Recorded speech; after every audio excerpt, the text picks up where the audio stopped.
Something strange is happening, and most people don't even notice it.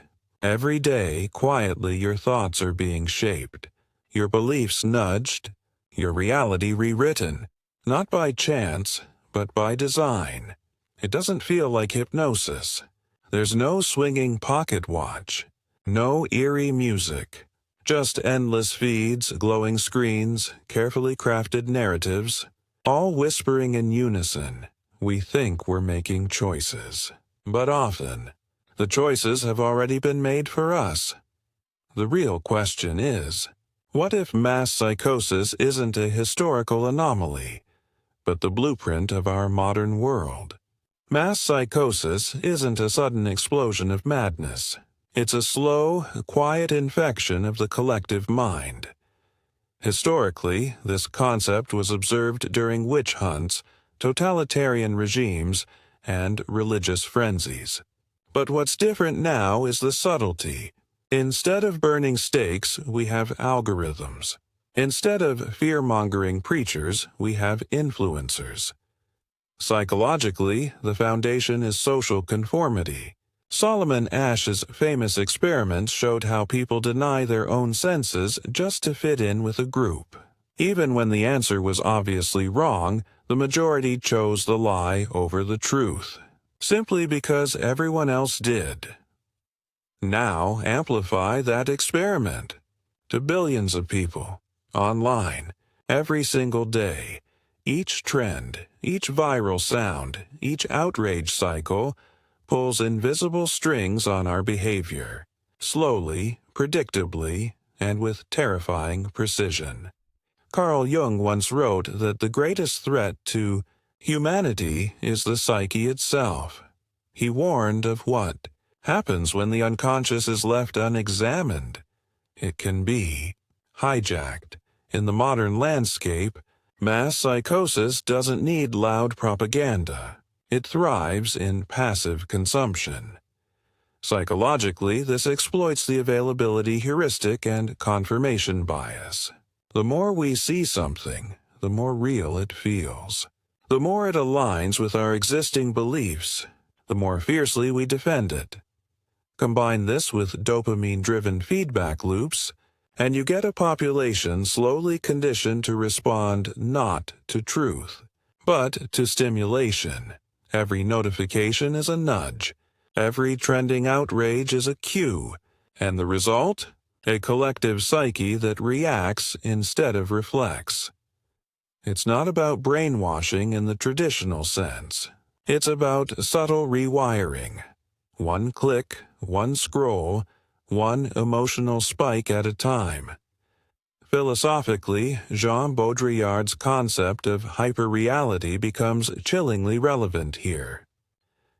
He argued that we no longer live in reality, but in simulations of reality, copies without originals. Consider this. The average person spends hours a day immersed in curated feeds, tailored news, and algorithmic content designed to maximize engagement. Over time, this becomes the primary lens through which reality is perceived. What happens when those lenses are subtly tilted? A population can be steered, not by force, but by perception management. Nietzsche warned, insanity in individuals is something rare, but in groups, parties, nations, and epochs, it is the rule. Mass psychosis is not madness in the asylum sense. It's the normalization of distorted realities, shared collectively. Let's bring this closer. Think of how quickly public opinion can swing within days, sometimes hours. One headline, one viral clip, one coordinated outrage. Suddenly, millions adopt the same narrative, often without questioning its origin or accuracy. We've seen it in political movements that rise overnight and fracture just as quickly. We've seen it in cultural witch hunts where lives are destroyed by a digital mob. We've seen it in health scares, economic panics, even celebrity drama, where emotion overrides reason and critical thinking is replaced by collective frenzy. But it's not just out there. Ask yourself, how often do your beliefs form after repeated exposure rather than deliberate reflection? How many opinions do you hold that were subtly shaped by the content you consumed, rather than the questions you asked?